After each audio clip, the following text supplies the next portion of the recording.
Bapak Ibu yang terkasih dalam Tuhan Yesus Kristus, selamat hari Rabu buat kita semua.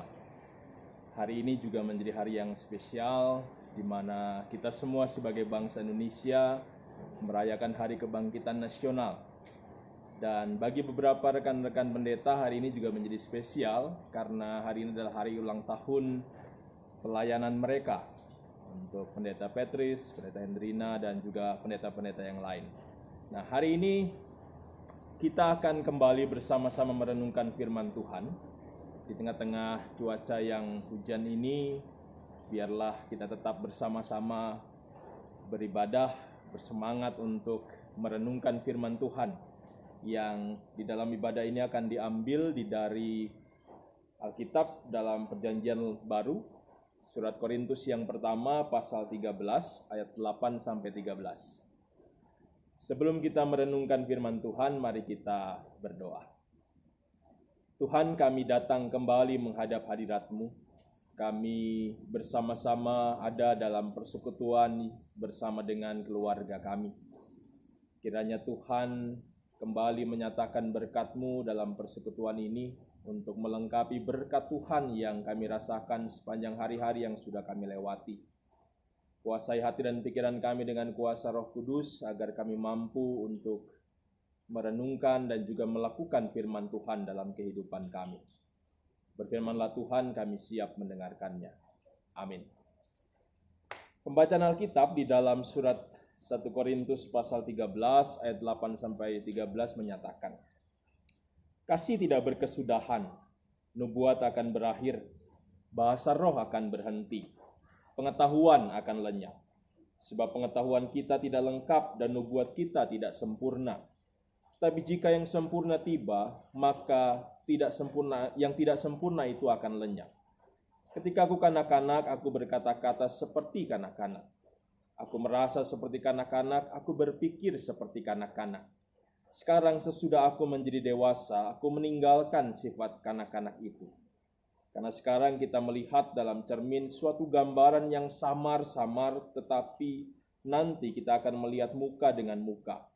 Sekarang aku hanya mengenal dengan tidak sempurna, tetapi nanti aku akan mengenal dengan sempurna seperti aku sendiri dikenal. Demikianlah tinggal ketiga hal ini, yaitu iman, pengharapan, dan kasih. Dan yang paling besar diantaranya ialah kasih. Demikianlah pembacaan Alkitab. Yang berbahagia mereka yang senantiasa memelihara firman Tuhan dalam setiap langkah hidupnya. Terpujilah Yesus Kristus, haleluya.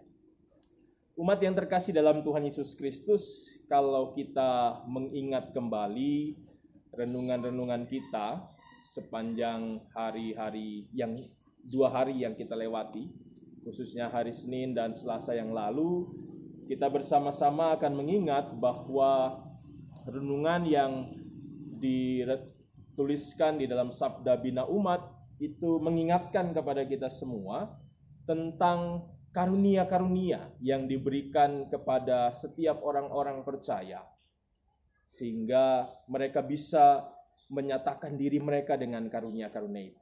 Tapi juga diingatkan dengan karunia-karunia yang diberikan Tuhan kepada mereka, setiap orang harus merasa bahwa karunia itu diberikan Tuhan meskipun berbeda-beda, tetapi harus dijadikan sebuah kesatuan yang harus saling melengkapi satu dengan yang lain. Jadi melalui karunia-karunia ini, Tuhan ingin menyatakan kuasa-Nya sehingga umat pun juga mau menyatakan diri mereka untuk memuliakan nama Tuhan melalui karunia-karunia yang diberikan. Kita lihat dalam 1 Korintus 12 ayat 1 sampai 11, dikisahkan atau diceritakan, disampaikan kepada kita berbagai karunia-karunia yang diberikan kepada manusia. Sama seperti halnya dalam perikop bacaan kita hari ini, ada 3 karunia yang disampaikan oleh Rasul Paulus sebagai contoh, yaitu nubuatan, bahasa roh, dan juga pengetahuan. Nah, namun ternyata Bapak Ibu Saudara, perbedaan-perbedaan karunia yang dimiliki, yang berasal dari Tuhan itu, tampaknya menjadi salah satu persoalan yang juga menimbulkan persoalan dan juga boleh dikatakan meruncingkan persoalan yang sudah ada, yaitu perpecahan dalam jemaat di Korintus. Kita ingat di hari Minggu yang lalu, kita diingatkan tentang perpecahan dalam jemaat di Korintus di hari Minggu sebelum minggu ini. Nah, ini persoalan karunia juga tampaknya juga jadi persoalan di sana. Karena masing-masing merasa dengan karunia yang mereka miliki, dengan karunia yang mereka punya, mereka menganggap mereka lebih daripada yang lainnya. Lebih pintar, lebih suci, lebih rohani, lebih agamis begitu. Sehingga merasa bahwa yang lain itu punya status atau punya posisi yang lebih rendah daripada mereka. Nah, ini kemudian menjadi persoalan yang semakin meruncingkan juga semakin menegaskan bahwa ada perpecahan di antara jemaat di Korintus waktu itu. Nah, tentu saja kita semua tahu Paulus tidak diam saja. Sebagai orang yang merasa bertanggung jawab melayani jemaat ini, Paulus merasa bahwa persoalan ini tidak bisa dibiarkan.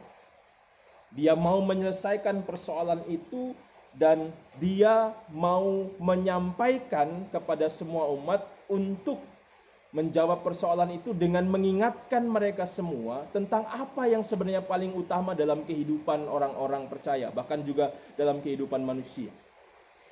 Apakah karunia-karunia itu paling utama atau menjadi yang paling besar atau paling hebat?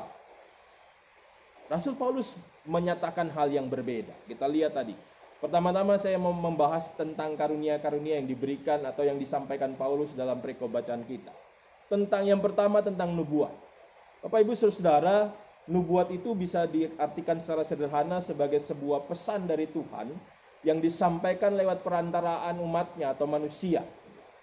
Ya, kalau dalam kehidupan kita sekarang mungkin ini bisa kita serupakan begitu dengan khotbah. Jadi ada pesan Tuhan yang disampaikan. Nah, kita lihat bersama-sama apa yang dikatakan oleh Paulus tentang nubuatan. Paulus katakan nubuat itu akan berakhir. Jadi nubuat tidak selamanya akan ada. Jadi itu yang pertama tentang karunia. Yang kedua, karunia tentang bahasa roh. Nah, Bapak Ibu, bicara tentang bahasa roh ini kan seringkali jadi hal yang diperdebatkan dalam kehidupan orang-orang Kristen di masa kini.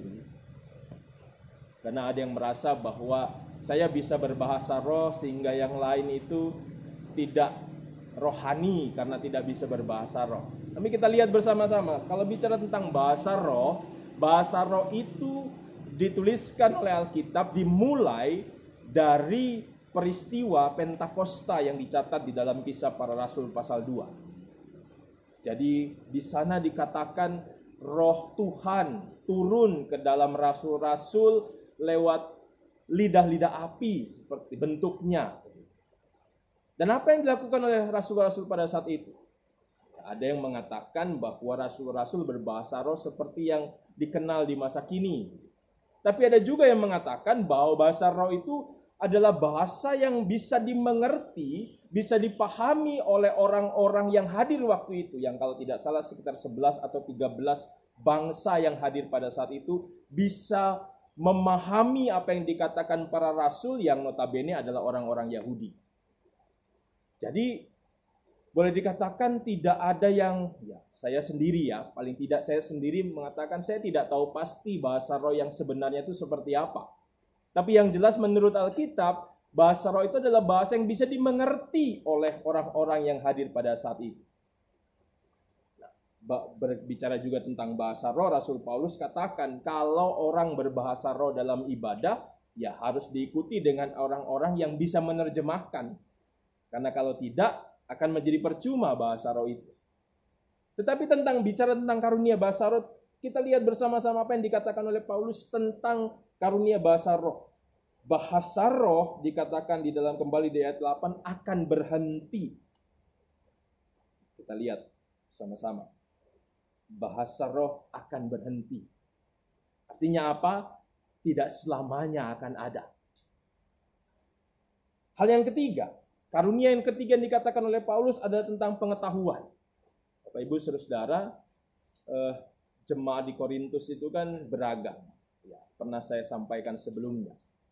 Ya, termasuk di dalamnya adalah jemaat-jemaat Kristen yang berasal dari golongan bangsa Yunani atau Romawi yang pada saat itu menguasai kota Korintus. Nah, kita semua juga tahu bahwa bangsa Yunani ataupun juga bangsa Romawi dikenal dengan orang-orang yang punya pendidikan dan pengetahuan yang hebat. Kita ingat ada banyak orang-orang yang disebut sebagai filsuf itu berasal dari Yunani.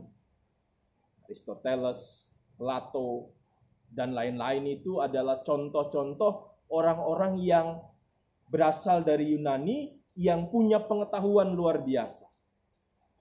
Tampaknya orang-orang Kristen yang berasal dari bangsa Yunani juga merasa ini kami punya pengetahuan yang luar biasa. Mungkin juga mereka merasa kalau orang-orang Kristen Yahudi menyombongkan diri dengan keyahudian mereka, orang-orang Yunani kemudian membalas, kami ini kan pintar, kami ini kan pandai, punya pengetahuan banyak. Sehingga dalam kondisi seperti itu kita bayangkan ada persekutuan yang isinya adalah orang-orang yang merasa saya lebih hebat daripada yang lain. Saya lebih utama daripada yang lain. Saya ini lebih pintar daripada yang lain. Yang lain itu nggak ada apa-apanya. Bayangkan Bapak Ibu kalau ada kondisi seperti itu apa yang terjadi? Perpecahan. Kalau orang sudah merasa lebih daripada yang lain dan merendahkan orang lain, tidak akan ada persekutuan. Yang ada perpecahan, yang ada masing-masing merasa lebih daripada yang lain, yang ada akhirnya pecahlah persekutuan itu. Dan ini yang terjadi di jemaat di Korintus. Sehingga Paulus merasa perlu untuk meluruskan dan juga menjelaskan kepada semua jemaat sebagai upaya menyelesaikan persoalan itu. Paulus mengatakan kepada mereka, buat orang-orang yang menyombongkan diri dengan karunia-karunia mereka. Paulus katakan, hai orang-orang yang sombong, apa yang kalian sombongkan itu bukan yang paling utama. Ini bahasa sederhananya seperti itu. Paulus mau katakan lewat bacaan firman Tuhan hari ini, yang paling utama di dalam kehidupan orang-orang percaya bukan karunia tentang bernubuat, bukan karunia bahasa roh, bukan karunia pengetahuan, tetapi yang utama adalah kasih. Paulus kembali mau mengatakan kepada semua orang waktu itu, kepada kita semua hari ini, bahwa yang paling utama dalam kehidupan orang percaya yang juga diajarkan Tuhan Yesus itu adalah kasih. Saya ingat di dalam Matius 22 ayat 37 sampai 40 Tuhan Yesus katakan, hukum yang terutama adalah hukum kasih. Kasihilah Tuhan Allahmu dan kasihilah sesamamu. Dan bahkan kalau kita kemudian mundur jauh dalam perjanjian lama, Bapak Ibu kalau kita renungkan tentang hukum Taurat, itu pun bicara hal yang serupa, tentang kasih, tentang relasi antara manusia dengan Tuhan dan relasi manusia dengan sesamanya. Jadi ini yang diingatkan Paulus, ingat bahwa yang paling utama dalam kehidupan kita semua sebagai orang-orang yang beriman pada Tuhan Yesus itu adalah kasih. Dengan kata lain Paulus juga katakan, yang paling utama bukan kita. Yang paling utama bukan orang yang bisa bernubuat atau bisa berkhotbah hebat. Bukan orang yang bisa berbahasa roh luar biasa. Bukan orang yang pintar luar biasa, punya pengetahuan luar biasa. Tetapi yang terutama dalam kehidupan kita adalah Tuhan. Jadi Paulus mau ingatkan semua umat. Jangan sombong dengan apa yang kita punya. Jangan sombong dengan kemampuan kita. Semua tidak akan berarti karena yang paling utama dalam kehidupan kita adalah kasih. Dan kasih itu berasal dari Tuhan. Bahkan Tuhan bisa dikatakan adalah kasih itu sendiri. Jadi ini sebuah pesan yang mengingatkan jangan sombong dengan apa yang kamu punya. Jangan kemudian menjadikan apa yang kamu punya itu sebagai sesuatu hal yang kamu banggakan sehingga kamu akhirnya merendahkan orang lain dan akhirnya timbullah perpecahan dalam persekutuan. Di sisi yang lain juga pesan ini mau mengatakan, kalau saya kemudian merenungkan pesan ini, saya juga mau katakan begini. Bapak Ibu Saudara, baik itu nubuat, bahasa roh maupun pengetahuan, saya gambarkan sebagai sebuah bentuk iman. Bentuk spiritualitas kita, bentuk juga rasa beriman kita kepada Tuhan yang boleh dikatakan tidak jauh-jauh dari yang namanya peribadahan. Tetapi kasih itu melambangkan perbuatan kita. Jadi ini mau mengatakan juga kalau saya sendiri mau mendapatkan sebuah pesan khusus bahwa sama seperti Yakobus mengatakan iman tanpa perbuatan sia-sia, demikian juga kalau kita punya karunia yang luar biasa, punya karunia bernubuat, berbahasa roh, ataupun bisa punya pengetahuan luar biasa, kalau tanpa perbuatan, tanpa pernyataan, sia-sialah semuanya. Jadi saya bersyukur hari ini Tuhan mengingatkan kepada saya pribadi dan juga mungkin kepada Bapak Ibu sekalian, bahwa hidup kita itu bukan cuma bicara tentang iman, tetapi juga bicara tentang perbuatan nyata. Kalau zaman dulu kita ingat ada istilah NATO, no action talk only. Atau kita juga pernah dengar ada istilah Jawa, jarkoni, iso ngujar nggak iso ngelakoni. Tuhan ingatkan hari ini lewat Rasul Paulus bahwa dalam kehidupan kita ini jangan kita cuma berbicara, jangan kita semua hanya kemudian banyak berbicara tapi tidak banyak berbuat. Kadang-kadang penyakitnya gereja begitu. Seringnya senangnya rapat dulu, semua mau berbuat sesuatu dirapatkan dulu, akhirnya terlambat. Kayak polisi India. Semua sudah selesai, akhirnya kita baru muncul. Ini kritik juga mungkin buat gereja saya sendiri ya. Buat gereja kita tercinta ini, bahwa kita harus banyak berbuat. Bukan hanya berbuat buat warga jemaat, tetapi juga buat warga masyarakat di sekitar kita. Apalagi dalam situasi seperti ini. Hari ini kita diingatkan bahwa gereja harus lebih punya peran. Bahwa kita sebagai gereja juga harus punya peran yang luar biasa buat kehidupan di sekitar kita. Banyak orang membutuhkan pertolongan kita. Banyak orang yang membutuhkan uluran tangan dari Tuhan dan itu dinyatakan lewat gerejanya. Mari kita bersatu hati, mari kita bersama-sama bergandeng tangan untuk juga menyatakan kasih yang kita miliki dalam kehidupan kita itu di dalam pernyataan. Bukan hanya kata-kata, tapi perbuatan kita. Mari bersama-sama kita ingat bahwa Tuhan menginginkan kehidupan kita yang diberikan karunia luar biasa ini untuk juga berkarya demi kemuliaan nama Tuhan. Tuhan memberkati kita semua. Amin.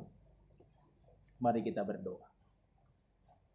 Ya Yesus Tuhan kami, terima kasih Engkau sudah memberkati kami melalui firman-Mu hari ini. Firman mengingatkan kami untuk tidak menyombongkan diri kami dengan apa yang kami punya, apa yang kami mampu. Tetapi kami tetap hidup dalam kerendahan hati dan juga tetap percaya dan meyakini dan juga mengaku bahwa yang paling utama dalam hidup kami bukan diri kami tetapi Tuhan.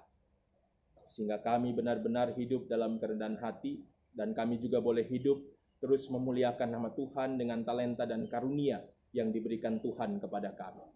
Tolonglah kami ya Tuhan, mampukan kami melakukan semua itu sehingga kami benar-benar menjadi anak-anak Tuhan yang juga terus menyatakan kasih Tuhan dalam kehidupan kami.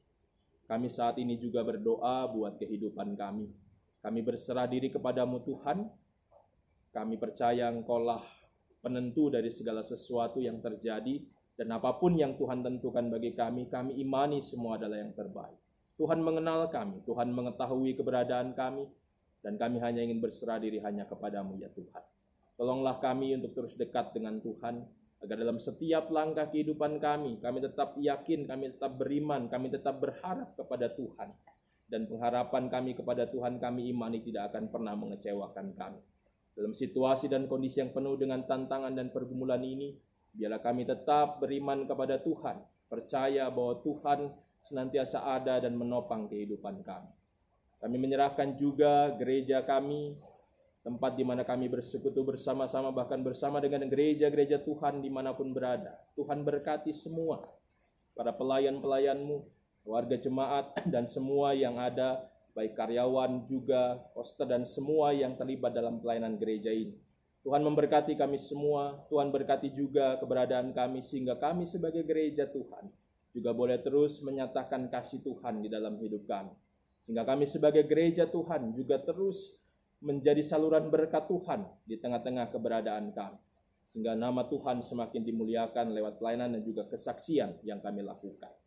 Kami juga tak lupa berdoa buat bangsa dan negara kami, para pemimpin kami, Bapak Presiden, sampai tingkat pemimpin yang paling rendah. Tuhan memberkati semuanya, sehingga kami bersama-sama juga bisa bersatu hati untuk bisa melawan semua yang sedang terjadi pada saat ini, semua wabah yang sedang kami alami, dan itu semua lewat bimbingan dan arahan, bahkan juga lewat kebijakan-kebijakan yang diambil oleh para pemimpin-pemimpin dan pemerintah kami. Bila kami mampu melakukan itu semua, untuk juga pada akhirnya Tuhan memulihkan bangsa kami dengan upaya yang kami juga lakukan dengan baik.